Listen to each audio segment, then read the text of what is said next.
Welcome to episode 3 of the Savvy Skeptic Psychedelic Forum. Today, Rakesh, let's discuss the phenomenology of the psychedelic experience. The reason I think this is important is that there are a lot of assumptions out there about what it's really like. And I've heard some very smart people say pretty dismissive things about the psychedelic experience, basically equating it with having a beer with friends or some other positive experience. What is your perspective on this approach, this attitude towards psychedelics? And Katia, because we are addressing the cognitive needs of the savvy skeptic, we should first start out by appreciating their posture, which is, yeah, this doesn't make sense. Maybe this is just a bunch of drug addicts getting together, getting high, and putting meaning on it. So I'm sympathetic to their position, but I would invite the savvy skeptic to keep an open mind. And to do that, you and I brought a couple of studies for them to look at.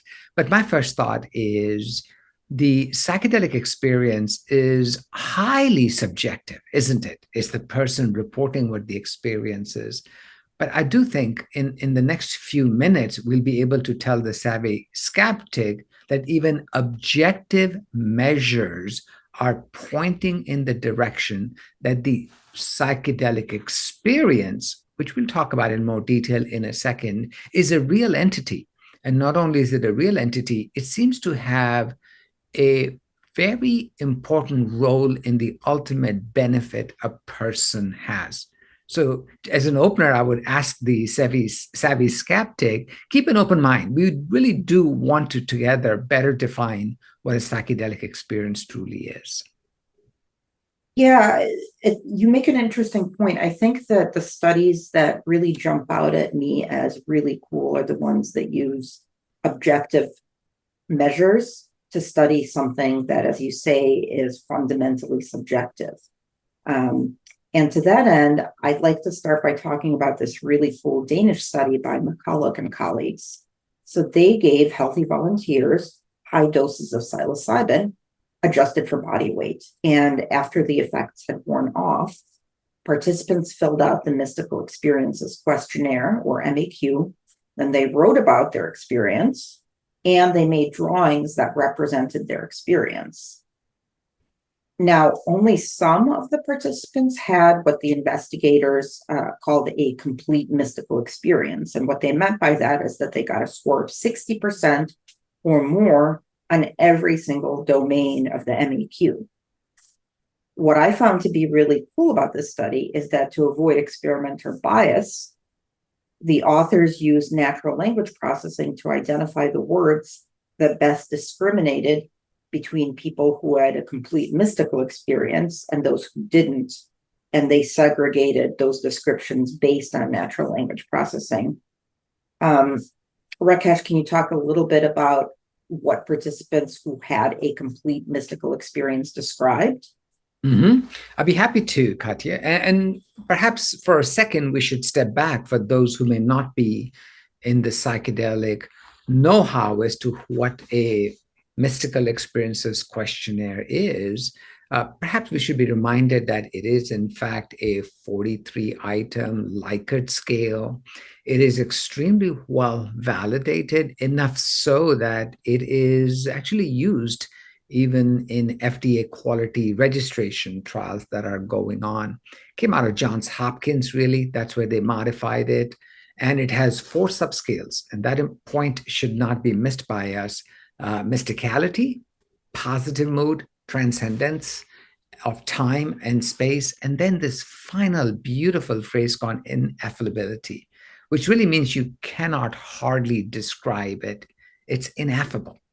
So these 4 things are central to the psychedelic experience, but it is the mysticality that you were talking about that is the most important.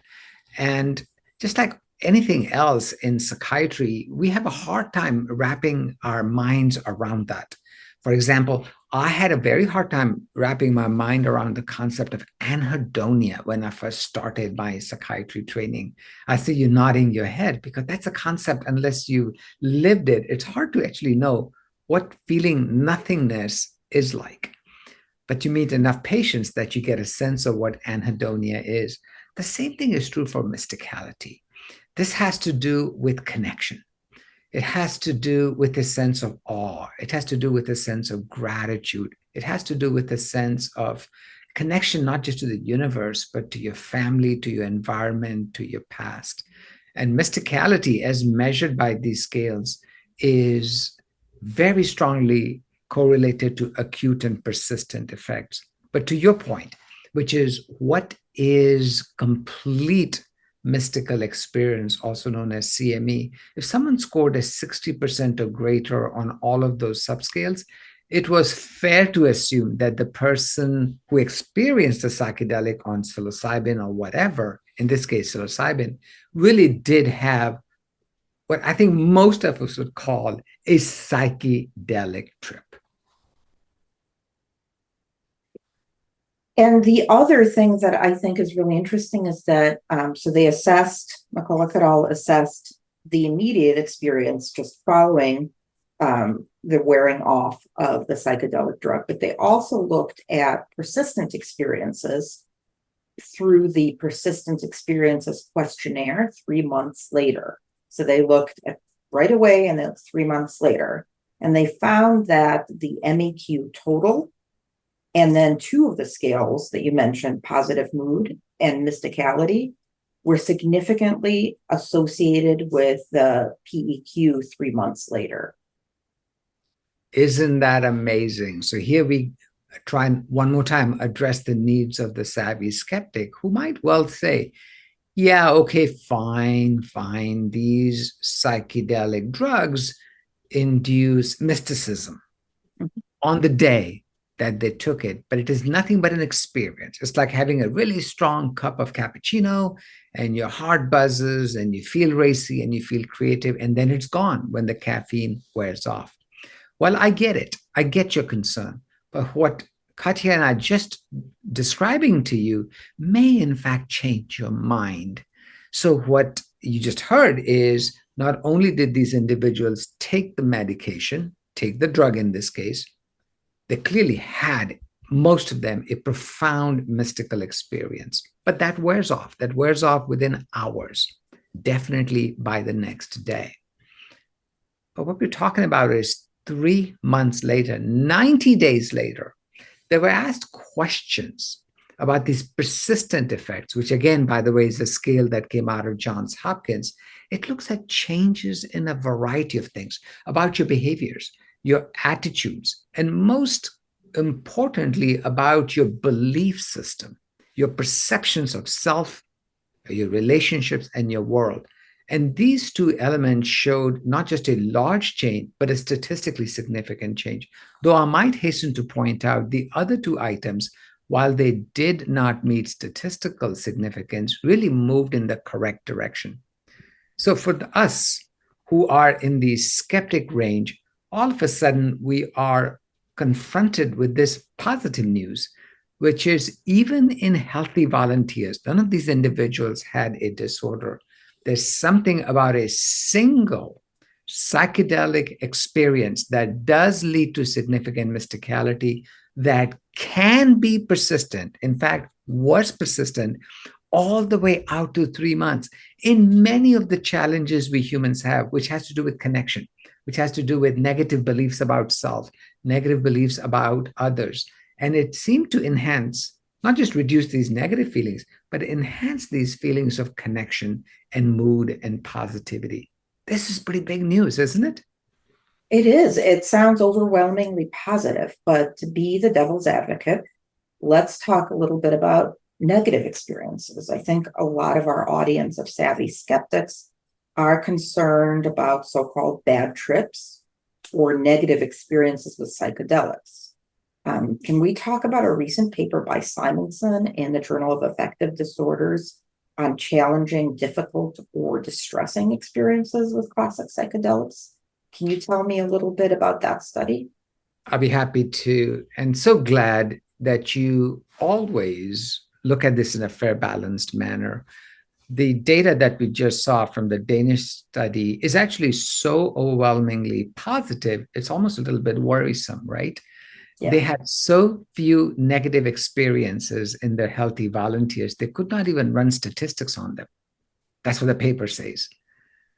So we need to ask ourselves, what might be the negatives? So we do have a paper. Thank you for reminding me, Katia, to address that. This is called the Simonson paper. It's led by a group of researchers from Sweden. How interesting. Both of our papers today come from the Scandinavian countries. So the Simonson paper is actually quite international. There are researchers from United Kingdom, from USA, Australia. So it's really an international way of looking at things. And what this paper did, why don't I actually describe that a little bit to you? So it's a group of folks, by the way, it was published in the Journal of Affective Disorders. It's a subsample of lifetime psychedelic users, about 613 from a much larger sample. Here they were asked if they had any challenging, difficult, negative, distressing events. And they were asked to fill out a particular scale called the medication-related adverse effects scale, which really was quite worrisome for some people. It's so important to remember that the first paper you and I talked about, those participants were in a controlled environment. They had professionals with them, they had psychologists, prescribers with them. But this particular study is primarily of people who are utilizing the psychedelic substance on their own. Do you want to take it over from here and talk a little bit more about the data? Sure. So first, I would like to say that what stood out to me about this paper is that even though the focus was on challenging and difficult experiences, approximately 60% of the lifetime users said that they'd never had a challenging, difficult, or distressing experience with psychedelics. And that's throughout their lifetime. About 80% of people agreed that they were glad they'd used psychedelics. But I did want to ask you to comment a little bit about what were the types of negative experiences that people did endorse. Yeah, I think we really ought to talk about that. We really should. So, first of all, thank you so much for talking about the actual frequency, because the actual frequency, for the most part, does reassure us that majority of people, in fact, do not have a challenge. Majority of people, which doesn't mean the minority are not important. So about 9%, 8.9% of respondents did report some kind of impairment, some kind of functional impairment. And about 2.5%, 2.6% to be more precise, actually sought medical or psychiatric or psychological assistance in the days or weeks following their most challenging or difficult experience.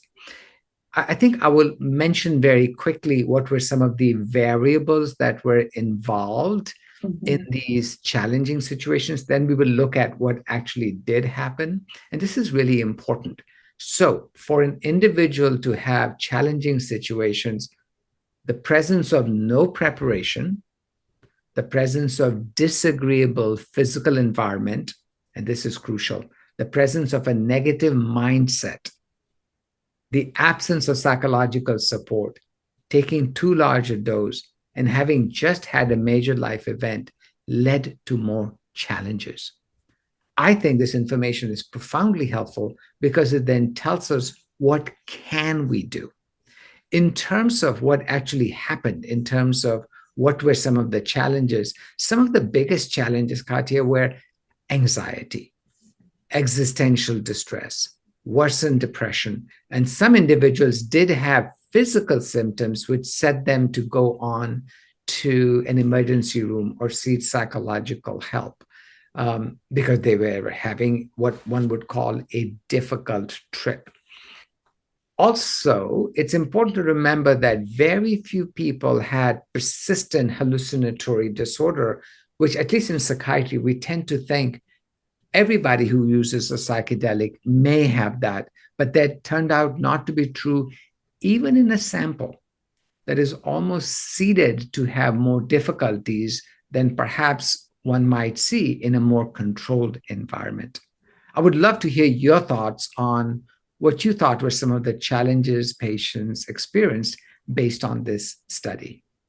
So thank you so much for highlighting especially some of the factors that were associated with negative outcomes. So obviously, using psychedelics is not universally for everyone.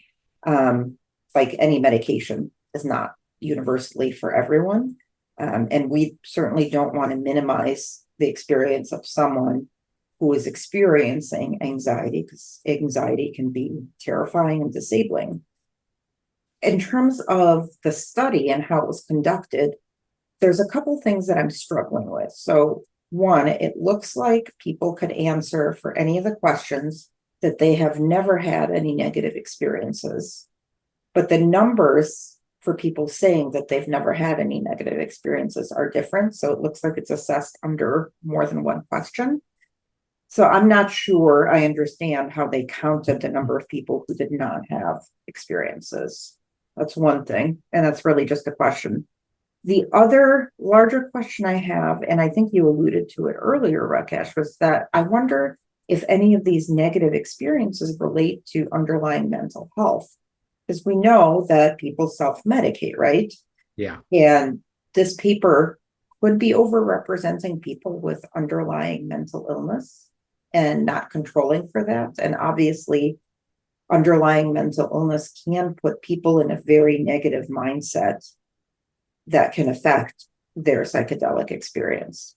What are your thoughts on that? And do you have any other thoughts on study limitations? Yeah, you nailed it.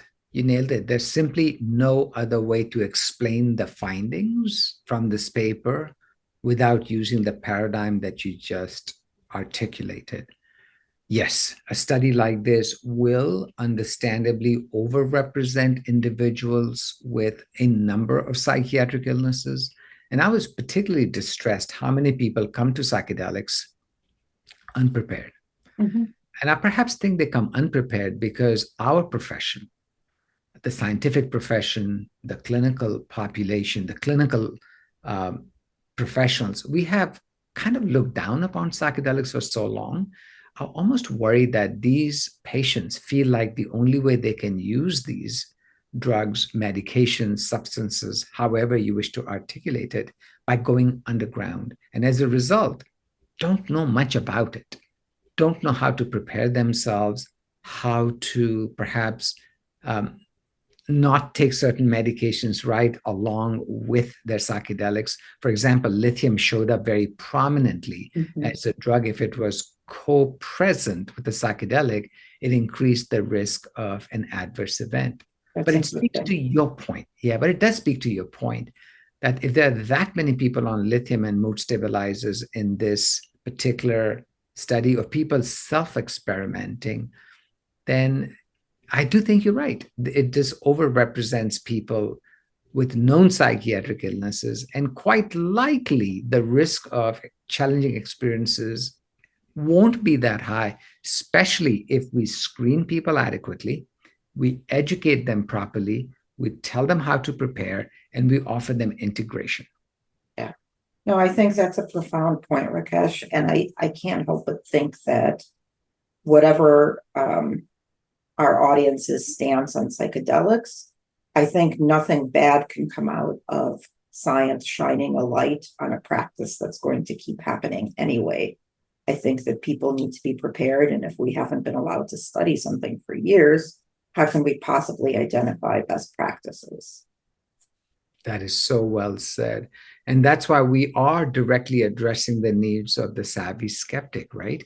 Savvy skeptics clearly outnumber those who are already believers. And savvy skeptics have a profound right to hold on to this stance.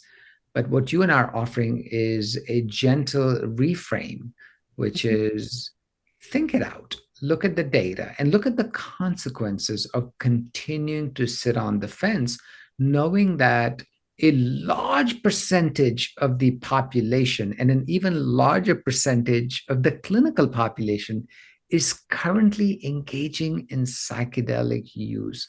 So it behooves us, does it not, to know more about it, both in terms of benefits as well as, if you will, the negative experiences.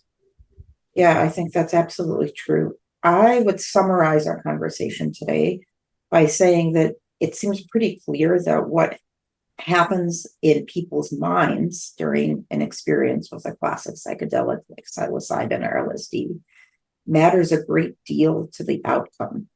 And the nature of the mystical experience is important and necessary for predicting outcomes. What are your thoughts on the McCulloch study and its conclusions? Exactly. I couldn't have said it better. It's not that psychedelics are that helpful. They may be. That jury is still out. It seems more that the psychedelic medications, psychedelic effects are more important. So, as the McCulloch study clearly demonstrated, people who had a higher CME, complete mystical experience, compared to those who had less of a mystical experience, had different outcomes. In other words, there was a strong correlationship between the degree of mysticality, which is, you're right, you're entirely right. It's a subjective experience, was connected to not just short-term benefits, that day, if you will, but on a persistent basis. So that study taught me that both quantitatively and qualitatively, when both these two merge and produce the same results, the believability goes way up, right? And the McCulloch study became the world's first study to demonstrate qualitative and quantitatively the presence of mysticism 3 months ago could alter not just your affect, but your attitude and connection to the universe, connection to the world, your beliefs that are, generally speaking, positive. They are connected to the mysticality you experienced that long ago. In other words, at least from my point of view, Katia, yeah, the verdict is in that evidence does suggest psychedelic-induced mysticality is both real and it matters. That is beautifully said. And what about your thoughts on the frequency, severity, and duration of negative experiences with classic psychedelics? Here, I think I'm going to mostly paraphrase you, which is we must be fair balanced. So let's be fair balanced. To be fair balanced, one cannot say two things are equal if they're not equal. What if with psychedelics, the benefits for the majority of people, for the majority of society, in fact, outweigh the negatives? And the two studies that we showed today do actually show that. Yes, some people were impacted, but the majority of people who were impacted for 1 day or 1 week.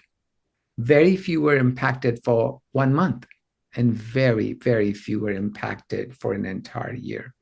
So if you look at a risk-benefit ratio, and I do want to remind you folks that even this may be a bit unfair to psychedelics because the harms paper that we discussed was completely on their own kind of situation. Right. But even in that situation, the numbers of people who are harmed persistently, if you compare it to the people who are persistently helped, the ratio is in the direction of people who are persistently helped. As a result, I guess this is an invitation to the savvy skeptic to reconsider based on data, not because of what you and I are saying, perhaps reconsider your stance on psychedelics and then for your own self decide. That's what I think, Katia. I would love to hear what you think in terms of summary of these two articles. I think that's beautifully said. You know, this reminds me of the period of time in psychology where, you know, the behaviorists kind of ignored everything that happened in people's internal worlds, and it was just behavior that mattered, right?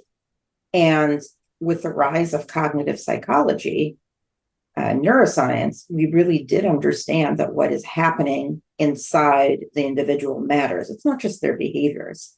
So I like the way you put it, that it's not necessarily the drug itself, it's the experience that matters. And I think that's a really, for me, across these papers, that's what's really important.